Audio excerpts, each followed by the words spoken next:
Up on the PS2 and PSP is a 3D platformer, very basic one at that, with a simple but distinct set of secondary mechanics that are slowly explored throughout the game. This is in contrast to a lot of other co-op 3D platformers with a similar style that don't explore their secondary mechanics at all. That being said, the secondary mechanics in this game are probably so much easier to explore because they're more like mini-games than natural extensions of the core platform and design. They involve things like moving characters across rope climbing hazards and river rafting.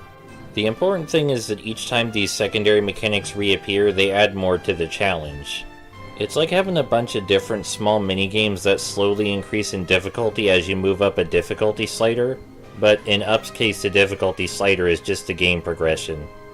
The combat gets the same treatment as the other secondary mechanics, and each combat situation acts like a really basic puzzle, and they slowly get more difficult as the game goes on, but never to the point where you have to think about them for more than a couple seconds. New enemy types are introduced every now and again, but after you figure out how to deal with them, you've figured out how to deal with them, period.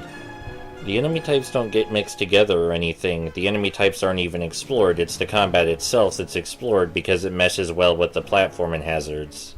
Speaking of the combat, even though you have a health bar in this game, you don't die or lose lives when your health is depleted. Instead, you simply can't perform some platforming functions.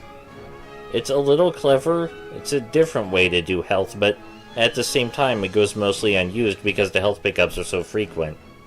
The weird health mechanics aside, the game's good at exploring its design from almost every angle, and it even remembers which ideas it hasn't used in a while so it can bring them back. The game doesn't do anything particularly memorable or great, but it's very well made. The game's biggest flaw, by far, is the AI partner, which will often drag you down, sometimes quite literally, as you're on the very edge of the screen trying to pull them toward progress.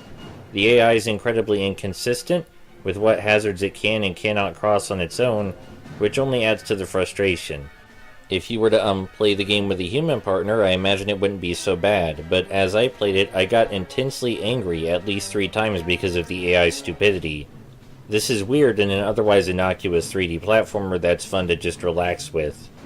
It's a good game that does a better job of exploring its mechanics than a bunch of other games like it, but the mechanics it chooses to explore probably won't interest too many people for very long. As far as Pixar Studio games made by Asobo Studios though, this one definitely takes the cake over Toy Story 3.